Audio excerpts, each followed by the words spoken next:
नमस्कार विद्यार्थी मित्रांनो, नोट्स इन मराठी या आपल्या शैक्षणिक यूट्यूब चॅनलवर तुमचे मनापासून स्वागत आहे. आज आपल्याकडे भूगोलाच्या अभ्यासावर आधारित काही साहित्य आले आहे, ज्या दोन मोठ्या देशांची तुलना केली आहे. चला याचा सखोल अभ्यास करूया. हो, नक्कीच. कोणत्याही प्रदेशाचा अभ्यास करताना ही तुलनात्मक पद्धत खूपच उपयुक्त ठरते. यामुळे आपल्याला फक्त त्या प्रदेशाचीच नाही, तर जागतिक संदर्भात त्याचं स्थान आणि महत्त्व कळायला मदत होते. आणि या साहित्यातून तर आपल्याला नैसर्गिक परिस्थिती, साधनसंपत्तीचा वापर आणि त्यातून निर्माण होणाऱ्या समस्यांबद्दलही बरंच काही शिकायला मिळेल. चला तर मग सुरुवात एका मजेशीर पद्धतीने करूया. या साहित्यात दोन देशांची ओळख काही सूचक विधानांमधून करून दिली आहे, म्हणजे कोड्यांसारखे. पहिला देश, जागतिक लोकसंख्येत दुसऱ्या क्रमांकावर, मसाल्याच्या पदार्थांसाठी जग प्रसिद्ध आणि क्रिकेट हा खेळ इथे खूप लोकप्रिय आहे. हे तर अगदी सोपे आहे. ही वर्णनं भारताला अगदी अचूक लागू होतात. बरोबर. पण इथे एक गोष्ट लक्षात घेण्यासारखी आहे. मसाल्याचे पदार्थ हे फक्त एक उत्पादन नाही, तर भारताच्या जागतिक इतिहासाची ती सुरुवात होती. अच्छा. हो, याच मसाल्यांच्या व्यापाराने युरोपीय सत्तांना भारतात खेचून आणलं. आणि क्रिकेटचा काय? आणि क्रिकेट, तो तर वसाहतवादाने दिलेला वारसा आहे, जो आता या देशाच्या ओळखीचा एक अविभाज्य भाग बनला आहे. खरंय. आता दुसरा देश पाहूया. हा देश सांबा नृत्यासाठी प्रसिद्ध आहे. त्याला जगाचा कॉफीपॉट असंही म्हटलं जातं. आणि फुटबॉल हा खेळ इथल्या लोकांच्या नसानसात भिनला आहे. आणि हा देश आहे ब्राझील. अगदी बरोबर. इथे एक रंजक गोष्ट अशी आहे की ब्राझील हे नाव पाव ब्राझील नावाच्या एका स्थानिक वृक्षावरून पडले आहे. अरे वा. हो, या झाडाच्या लाकडापासून लाल रंगाचा डाय मिळायचा, जो युरोपात खूप मौल्यवान होता. म्हणजे देशाचं नावच त्याच्या पहिल्या मोठ्या नैसर्गिक संपत्तीवर ठेवलं गेलंय. कमाल आहे. म्हणजे एका देशाची ओळख मसाल्यांनी तर दुसऱ्याची लाल रंगाच्या लाकडाने सुरू झाली. आता आपण या दोन्ही देशांचे पृथ्वीवरील नेमके स्थान कुठे आहे ते पाहूया. आधी भारताविषयी बोलूया. तर भारत आहे पृथ्वीच्या उत्तर आणि पूर्व गोलार्धात. उत्तर आणि पूर्व. हो, तो आशिया खंडाच्या दक्षिण भागात येतो. आणि राजधानी तर आपल्याला माहीतच आहे, नवी दिल्ली. याचं सर्वात दक्षिणेकडील टोक म्हणजे इंदिरा पॉइंट, जे 6°45' उत्तर अक्षांशावर आहे. आणि ब्राझील, तो तर नकाशावर अगदी वेगळ्याच ठिकाणी दिसतोय.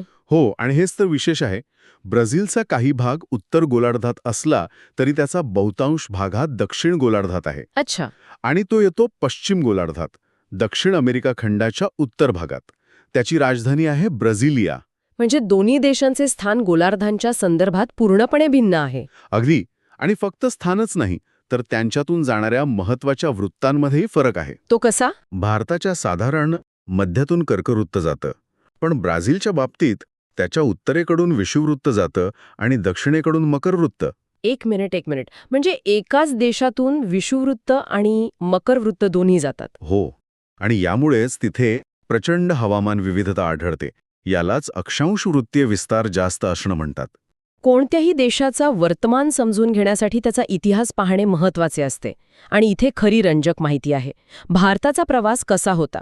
भारतावर सुमारे 1.5 शतक ब्रिटिशांचे राज्य होते, हे आपल्याला माहीतच आहे. 1947 मध्ये स्वातंत्र्य मिळाल्यानंतर, म्हणजे सुरुवातीची जी काही 20 वर्ष होती, त्यात 3 युद्धांना आणि अनेक भागांतील दुष्काळांना सामोरे जावे लागले. खूपच खडतर काळ होता तो.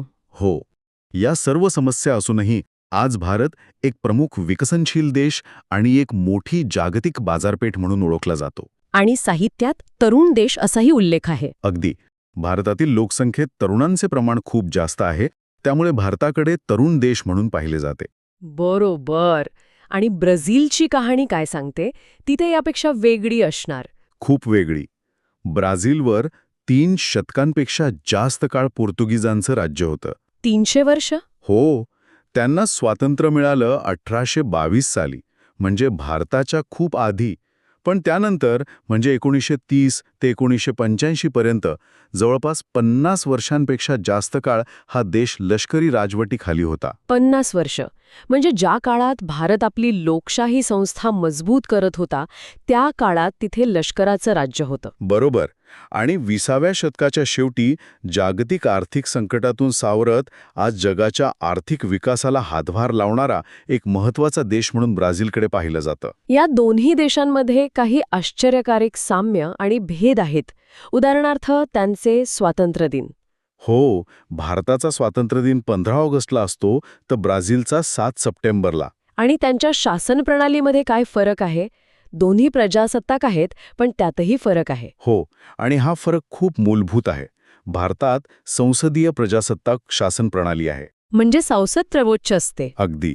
याउलट ब्राझीलमध्ये राष्ट्रपती नियंत्रित प्रजासत्ताक शासन प्रणाली आहे, जिथे राष्ट्रपती हे शासनप्रमुख असतात. अच्छा, म्हणजे तिथे राष्ट्रपती जास्त शक्तिशाली असतात. बरोबर.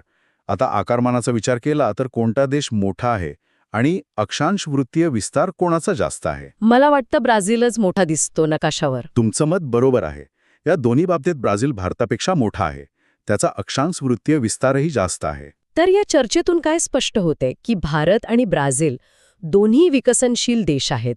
दोन्ही देशांनी परकीय राजवटी अनुभवल्या आहेत आणि आज दोन्ही देश भविष्यातील महत्त्वाच्या बाजारपेठा म्हणून उदयास येत आहेत. अगदी. पण त्यांचे भौगोलिक स्थान, ऐतिहासिक प्रवास आणि शासन प्रणाली यात खूप मोठं अंतर आहे. अगदी बरोबर. आणि श्रोत्यांना विचार करण्यासाठी आपण एक प्रश्न सोडून जाऊया. हो, नक्कीच.